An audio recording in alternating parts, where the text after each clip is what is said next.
สบายดีทุกคนนี่คือภาพบรรยากาศอยู่ที่บ่อเต็นประเทศลาวเฮาเนาะเป็นภาพที่ประดิษฐ์ถ่ายไว้ตั้งแต่ปี2020ที่ผ่านมานั้นบรรยากาศจะเป็นอะไรในช่วงปีนั้นลองไปติดตามเบิ่งนำกันเด้อกำลังมีการก่อสร้างก็เฮ็ดให้สถานที่อ้อมห้อมแถวนี้เนาะมีฝุ่นหลายแบบนี้มีฝุ่นหลายเพราะว่าทางที่เขาเจ้าปลูกคอนกรีตนะเขาเจ้าก็ปลูกเฉพาะทางที่อยู่ในในตัวเมืองน้อยๆทางนี้เนาะในเขตตัวเมืองนี้ส่วนอ้อมฮอกก็ยังเป็นดินแดงกำลังมีการก่อสร้างกันกำลังมีการอย่างปรับดินกันนะก็เฮ็ดให้นี่คือฝุ่นหลาย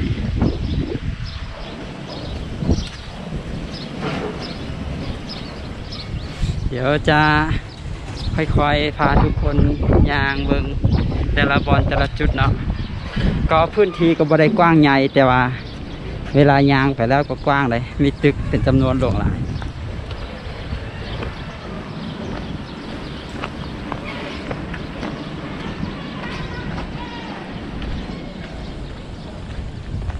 เมื่อกี้นั่นเฮาย่างออกมาทางใดวะเฮาย่างออกมาทางนี้อย่างไม่แน่ใจนะ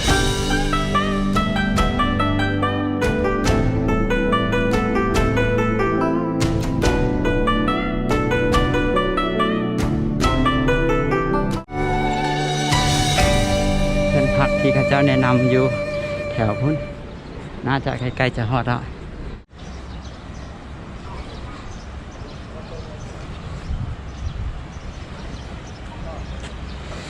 อันนี้น่าจะเป็นเฮือนพักตัวที่ข้าเจ้าแนะนำมาเดี๋ยวฮาซิลองไปถามก่อนเนาะอันนี้ก็จะเป็นบอนพักของเฮาคืนนี้เนาะที่บ่อเต็นเนาะเขตเศรษฐกิจพิเศษเดี๋ยวขอเบิ่งวิวทางนอกกันจังได๋อันนี้เป็นวิวที่เฮือนพักเฮาอ่ะเฮือนพักเฮากันที่เฮาพักอยู่ก็เป็นเฮือนพักน้อยบ่หลายปานใดตัวนี้110,000อ่ะตัวที่เฮาพักนี่110,000อันนี้เป็นวิวเดี๋ยวเป็นจังได๋หั่นเฮาจะไปย่างเลาะให้ทุกคนได้เห็นกันเดี๋ยวเขาจะย่างเลาะเบิ่งไปเรื่อยๆเนาะเส้นนี้เมื่อกี้นี้ตอนคลิปที่ผ่านมาประดับดินก็คือว่าได้ถ่ายมาบนนี้เทื่อนึงแล้วตอนไปหาเฮือนพักนะก็มีตึกสูงเป็นจำนวนหลงหลาย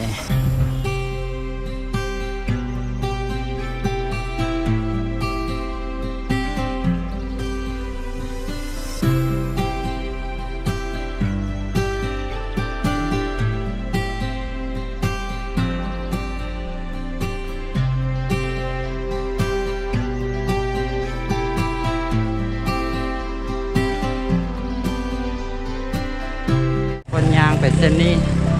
ยางเบิ่งไปเรื่อยๆเนาะ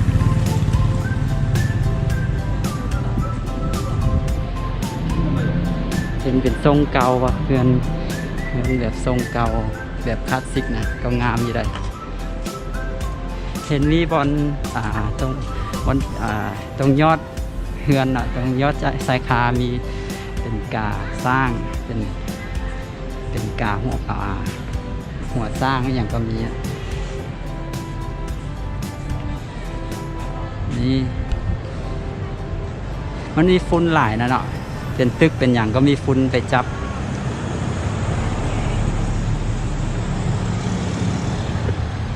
ตอนนี้เขายางอยู่เส้นเครื่องกลางวันนี้ใจว่าถนนหรือหนทางเส้นนี้เพิ่นใส่เสื้อจังใด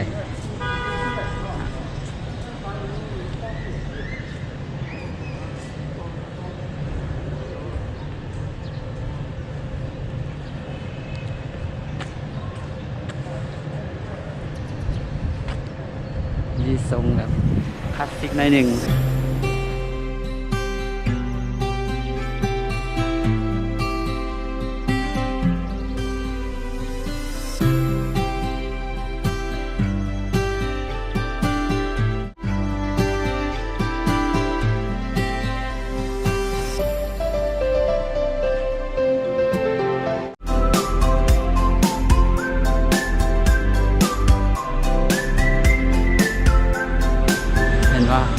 เป็นป้ายห้านอาหารเป็นป้ายห้านค้าต่างๆนะเป็นป้ายโรงแรมพระเจ้าก็ยังใช้เป็นภาษาลาวอยู่ก็ภาษาลาวขึ้นก่อนก็ตามด้วยภาษาจีนถ้าบ่มีภาษาลาวบ่คิดว่าจะเป็นอยู่ในประเทศลาวได้นี่ถ้าบ่เห็นภาษาลาวนี่อาจจะคิดว่าอยู่ต่างประเทศเนาะ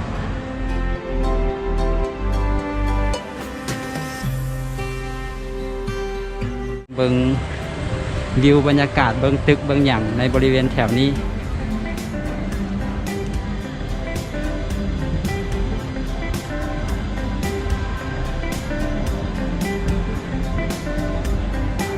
ตึกออฟฟิศ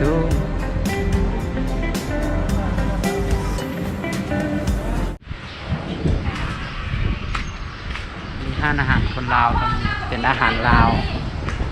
มากินข้าวได้นะก็น่าจะบ่แพงปานใดต้องลองเบิ่งกัน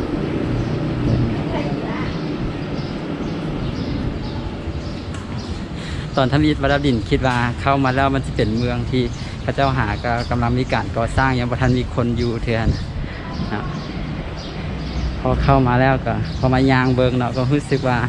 มันก็เป็นแบบว่าเป็นเมืองมีชีวิตชีวามีเป็นเมืองที่มีคนอยู่แล้วหั่นน่ะมีห้านค้ามีห้านอาหารมีคนยางดิ้นอย่างต่างๆนะมีทั้งรถก็มีทั้งรถของคนลาวของคนจีน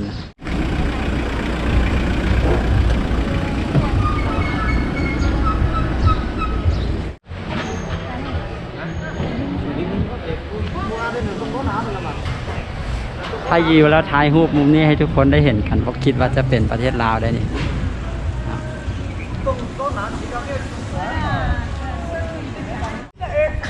อันนี้เป็นโรงแรม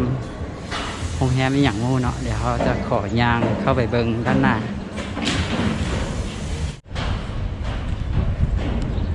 หวังว่าอีกบ่ดนเนาะการท่องเที่ยวจะกลับมาคึกคืนอีกครั้งหนึ่ง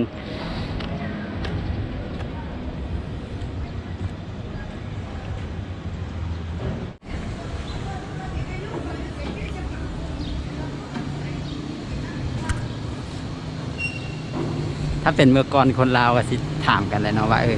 สร้างตึกสูงตึกใหญ่ขนาดนี้ผู้ใดที่มาอยู่ที่ทุกคนเห็นกันอยู่นี่ก็น่าจะเป็นโรงแรมหรือเป็นคอนโดเป็นอพาร์ตเมนต์อันนี้เขาก็ไม่แน่ใจเนาะ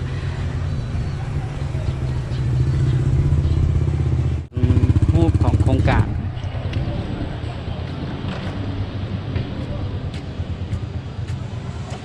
เขตพัฒนาเศรษฐกิจพิเศษนะบอเต็นแดนงาม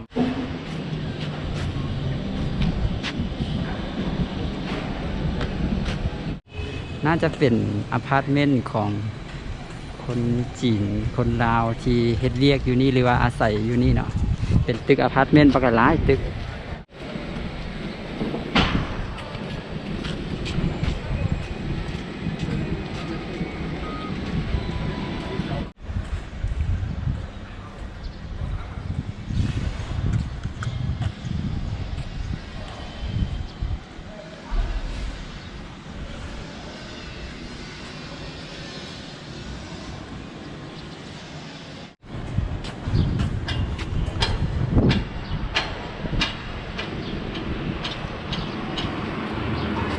น่าจะสุดบริเวณด้านหน้าของพวกเขานี่นะน่าจะสุดบนอยู่บนตึกนี่แล้วเป็นกำลังมีการปรับหน้าดินเพราะอย่างที่ก็น่าจะเกียมแบบสร้างออกไปเรื่อยๆนะ